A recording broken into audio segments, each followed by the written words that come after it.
ثم أما بعد أيها الإخوة المسلمون عن أنس بن مالك رضي الله عنه قال قال رسول الله صلى الله عليه وسلم إن من الناس ناسا مفاتيح للخير مغاليق للشر وإن من الناس ناسا مفاتيح للشر مغاليق للخير فطوبى لمن جعل الله مفاتيح الخير على يديه وويل لمن جعل الله مفاتيح الشر على يديه.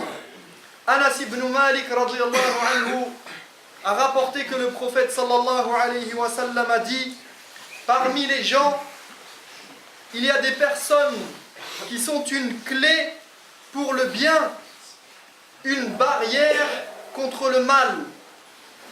Et il y a des personnes qui sont une barrière contre le bien, une clé pour le mal. Félicitations donc à celui à qui Allah a mis les clés du bien entre ses mains, et malheur à celui à qui Allah a mis les clés du mal entre ses mains.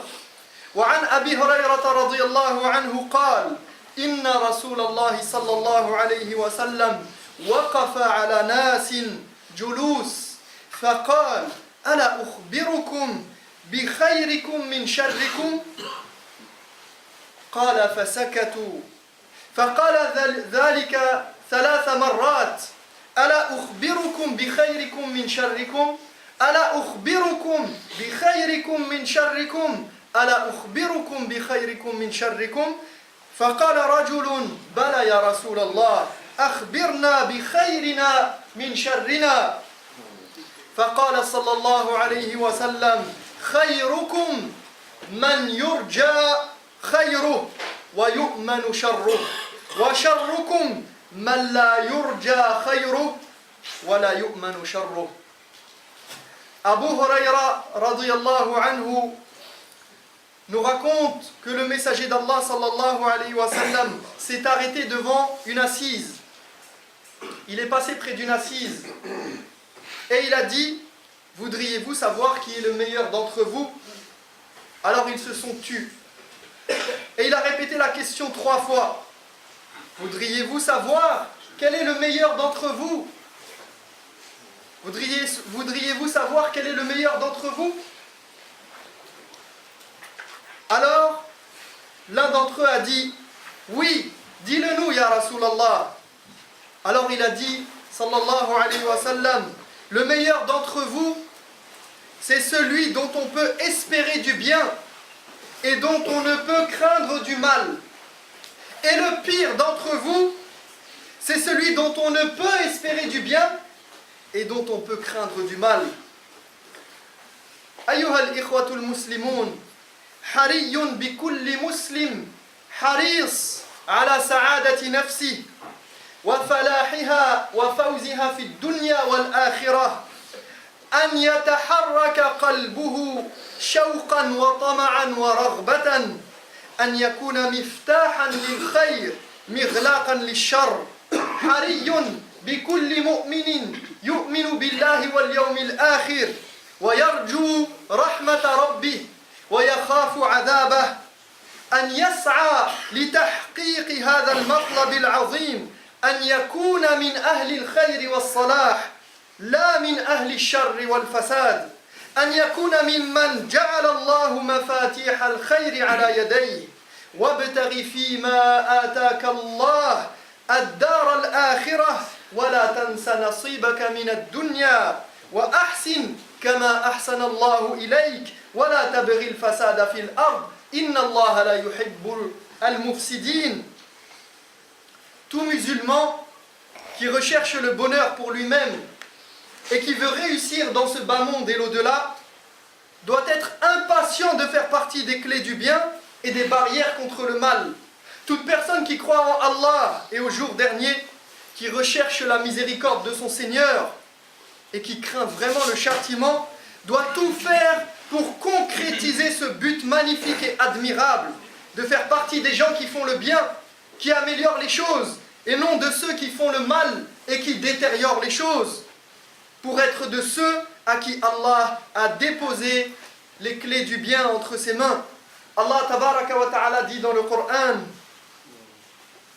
Wabtaghi fima ataka Allah ad-dar al-akhirah. Emploie plutôt les richesses que Dieu t'a accordées pour gagner l'ultime demeure, sans pour autant renoncer à ta part de bonheur ici-bas dans ce monde. Et il nous dit: sois bon envers les autres, sois bon envers les autres comme Dieu l'a été envers toi, et ne favorise pas la corruption sur terre, car Dieu n'aime pas les corrupteurs. فإذا أردت أن تكون مفتاحا للخير يجب أن تعلم أن الفتاح هو الله وهو خير الفاتحين. ما يفتح الله للناس من رحمة فلا ممسك لها وما يمسك فلا مرسل له من بعده وهو العزيز الحكيم. قل يجمع بيننا ربنا ثم يفتح بيننا بالحق وهو الفتاح العليم. فهو الفتاح القاضي الذي يقضي بين الناس يوم القيامة، وهو الفتاح الذي يفتح أبواب الرزق والرحمة والخير لعباده، ويفتح المنغلق عليهم من أمورهم وأسبابهم، ويفتح قلوبهم للحق والإيمان. Si tu veux être une clé du bien, tu dois savoir avant toute chose que c'est Allah qui ouvre les portes du bien. Il est le mieux placé pour t'indiquer les voies du bien, et cela fait partie de sa miséricorde, qu'il accorde à qui il veut et qu'il retire à qui il veut. Ce qu'Allah apporte aux hommes de sa miséricorde, ce qu'il ouvre comme opportunité aux hommes de sa miséricorde, nul n'est en mesure de les retenir. Et ce qu'il retient, nul autre que lui ne peut lui donner libre cours, car il est le Tout-Puissant, le Sage. Dis, Allah notre Seigneur nous réunira tous ensemble et jugera entre nous en toute justice. Il est le juge souverain Al-Fattah, celui qui apporte le jugement suprême, celui qui apporte le jugement équitable, et Al-Alim, celui dont la science n'a point de limite. C'est donc Allah Al-Fattah, celui qui jugera entre les gens le jour du jugement, qui jugera entre les bonnes actions et les mauvaises, entre les voies du bien et les voies du mal. Mais c'est aussi Al-Fattah, celui qui ouvre les portes de la subsistance, de la miséricorde et du bien à ses serviteurs. C'est lui qui décoince les situations complexes et qui permet aux choses de se concrétiser. C'est lui qui ouvre les cœurs à la vérité et qui guide à la foi. فَالْفَتْحُ كُلُّهُ مِنَ اللَّهِ فَتْحُهُ عَلَيْكَ بِالْعِلْمِ النافع، فتحه عليك بفهم الواقع، فتحه عليك بالعمل الصالح، فتحه عليك بالنفع المتعدي، وفتحه عليك بالأخلاق الفاضلة. C'est celui qui ouvre toutes les portes, c'est donc Allah tabaraka wa ta'ala, lui seul, celui qui donne les opportunités. C'est lui qui te donne accès à la science utile, au savoir profitable. C'est lui qui te donne accès à la compréhension des vrais besoins de ton environnement et de la réalité que tu vis tous les jours et quotidiennement. C'est lui qui te donne accès aux œuvres de bien. C'est lui qui fait de toi quelqu'un d'utile aux autres et qui te donne les comportements élevés. وَحَتَّى تَكُونَ مِفْتَاحًا لِلْخَيْرِ اعْمَلْ جَاهِدًا لِتَكُونَ كَمَا قَالَ عِيسَى عليه السلام وَجَعَلَنِي مُبَارَكًا أينما كنت. قال ابن القيم رحمه الله: أي معلما للخير داعيا إلى الله مذكرا به مرغبا في طاعته، فهذا من بركة الرجل، ومن خلا من هذا فقد خلا من البركة ومحقت بركة لقائه والاجتماع به. Afin que tu sois une clé pour le bien, fais ton possible pour être comme notre prophète Isa alayhi salam, qui disait: et Allah a fait de moi quelqu'un de béni où que je sois. Partout où il passe, il amène le bien.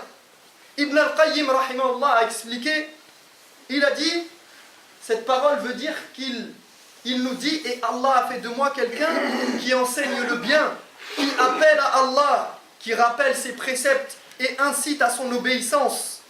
C'est ce qui découle de la bénédiction de la personne. Et il nous dit donc: celui qui est dépourvu de ceci, eh bien il est dépourvu de tout bien. Et il n'y a aucun intérêt à le rencontrer ou à rester avec lui. Il n'y a aucun intérêt à être avec une personne qui, lorsqu'elle est avec toi, elle ne t'apporte pas le bien. Lorsque tu la croises, elle ne t'apporte pas le bien. Et tu dois faire partie de ces clés du bien. Tu dois t'efforcer, où que tu sois, comme Isa alayhi salam, d'être mubarakan, d'être béni, d'être celui qui apporte le bien, où que tu sois. Aqulu qawli hadha wa astaghfirullah li wa lakum fastaghfiruh. Alhamdulillahi rabbil alamin wal aqibatu lil muttaqin wa la udwana illa ala adh-dhalimin wa ashhadu an la ilaha illa Allah wahdahu la sharika lah wa ashhadu anna Muhammadan abduhu wa rasuluhu sallallahu alayhi wa sallam. أيها الإخوة يا عبد الله لا تحقرن من المعروف شيئا ولو أن تلقى أخاك بوجه طليق ولا تحقرن ما فتح على غيرك من أبواب الخير من فتح عليه باب من أبواب الخير فلا يحقرن ما فتح على غيره به من أبواب الخير الأخرى. Mon cher frère, ma chère sœur, ne méprise aucune bonne action, aucune attention, si petite soit-elle, quand bien même il s'agirait juste de sourire à ton frère ou à ta sœur. Et ne dénigre pas les portes du bien empruntées par les autres. Ne pense jamais que les voies du bien sont restreintes à ce que toi tu fais. فعندما يفتح عليك باب من أبواب الخير كصيام النوافل مثلا أو الصدقة أو الدعوة إلى الله أو بعض أعمال البر والخير والإحسان فلا تحقرن أبواب الخير التي فتحت على الآخرين فقد تكون أعمال الآخرين أعظم من أعمالك وأجل عند الله تبارك وتعالى. Si par exemple Allah t'a ouvert le chemin pour le jeûne facultatif, dépenser ton argent en aumône, ou appeler les gens à l'islam, ou autre chose parmi les œuvres pieuses et les bonnes actions, ne t'avise surtout pas de dénigrer ou de mépriser les autres voies du bien empruntées par les autres, par d'autres que toi. Surtout qu'il se peut que les œuvres accomplies par les autres, bien qu'elles te paraissent à toi insignifiantes ou négligeables, soient plus grandes et bien plus considérables auprès d'Allah tabaraka wa ta'ala que les tiennes. واسمعوا لما جرى بين الإمام مالك رحمه الله وأحد العباد المشتغلين بالعبادة في زمانه. كتب عبد الله العمري العابد إلى مالك يحضه إلى الانفراد والعمل ويرغب به عن الاجتماع إليه من العلم أو في العلم. Écoutez plutôt cette histoire qui s'est passée entre l'imam Malik et un pieux dévot de son temps, Abdullah al-Umari. Abdullah al-Umari, le dévot, a écrit à l'imam Malik pour l'inviter à s'isoler et à se consacrer aux œuvres pieuses et à délaisser les assises de science. فكتب إليه مالك إن الله قسم الأعمال إن الله قسم الأعمال كما قسم الأرزاق فرب رجل فتح له في الصلاة ولم يفتح له في الصوم وآخر فتح له في الصدقة ولم يفتح له في الصوم وآخر فتح له في الجهاد ولم يفتح له في الصلاة ونشر العلم وتعليمه من أفضل أعمال البر وقد رضيت بما فتح الله لي من ذلك وما أظن ما أنا فيه بدون ما أنت فيه وأرجو أن يكون كلنا على خير ويجب على كل واحد منا أن يرضى بما قسم الله له والسلام. Alors l'imam Malik a répondu à Abdullah al-Umari, ce pieux, ce dévot, qui passait son temps dans l'adoration. Il lui a dit, Allah a réparti les actes comme il a réparti les subsistances. Allah a mis certains actes chez toi et d'autres actes chez d'autres personnes. De la même manière qu'il a mis la subsistance chez toi, mais il n'a pas mis la même subsistance chez un autre. Donc il lui dit, Allah a réparti les actes comme il a réparti les subsistances. Ainsi, il se peut qu'une personne ait des facilités à faire la prière, mais qu'elle ait des difficultés à faire le jeûne. Un autre peut avoir des facilités à faire l'aumône, et lui aussi avoir des difficultés à faire le jeûne. Un troisième peut avoir des facilités à combattre sur le champ de bataille, mais des difficultés à faire la prière. Or, transmettre le savoir religieux aux gens et enseigner font partie des actes de bien les plus méritoires. Et je me satisfais, nous dit l'imam Malik, et lui dit, je me satisfais de ce qu'Allah m'a donné comme facilité en cela, et je ne pense pas que ce que je fais est moins méritoire que ce que tu fais. Et j'imagine que nous sommes tous deux sur une voie de bien. Nous sommes tous deux dans un chemin à emprunter, nous sommes tous deux dans un chemin de bien, et chacun de nous devrait se satisfaire de ce qu'Allah lui a accordé. Paix à toi. Il ne lui a pas dit, t'as rien compris, tu ne comprends rien à rien, ce que tu fais c'est n'importe quoi, ça sert à rien du tout, tu n'es pas utile aux autres, c'est pas comme ça que la Ummah va lever la tête, c'est pas des mosquées qu'il faut construire, mais c'est des écoles, ou c'est pas des écoles, mais c'est des mosquées. Non, il lui a répondu avec sagesse et humblement, nous faisons tous les deux, toi et moi, du bien. Alors que pourtant, l'imam Malik, ce qu'il faisait était bien mieux que cet adorateur, puisque non seulement il était lui-même un dévot et un adorateur, mais qu'il utilisait son temps pour être profitable aux autres. Et vous savez qui est l'imam Malik, je n'ai pas besoin de vous dire, imam Dar al-Hijra, l'imam de Médine, et comment sa science s'est répandue et comment il a été profitable et utile. Et pourtant, il n'a pas fait valoir ceci, mais il a dit que ce que je fais, ce que tu fais est bien et ce que je fais est bien. Et tous les deux, arju an nakuna ala khayr. J'espère que nous sommes chacun sur une voie de bien. Mais le problème, c'est qu'aujourd'hui, nous, on a souvent du mal, la communauté musulmane, elle a du mal à se répartir les tâches. Il suffit qu'une personne fasse quelque chose, tout le monde suit et tout le monde veut faire la même chose. Quelqu'un va étudier à Médine, tout le monde veut partir demain à Médine. Quelqu'un, il a ouvert une librairie, tout le monde veut ouvrir une librairie. Quelqu'un, il fait une association caritative, tout le monde veut faire une association caritative. Et chacun se tire dessus. Toi, pourquoi tu fais ça? Toi, pourquoi tu fais pas ça? Tu devrais faire comme moi. Chacun, il a son rôle. Chacun, il a sa part. Et Allah, il a donné à toi quelque chose qu'il ne m'a pas donné. Il m'a donné quelque chose qu'il ne t'a pas donné. C'est pas parce que l'imam, il monte sur le minbar que demain, on veut que tout le monde fasse des études pour monter sur le minbar. Donc chacun, il a son rôle. Et il faut accepter que on ne fasse pas la même chose.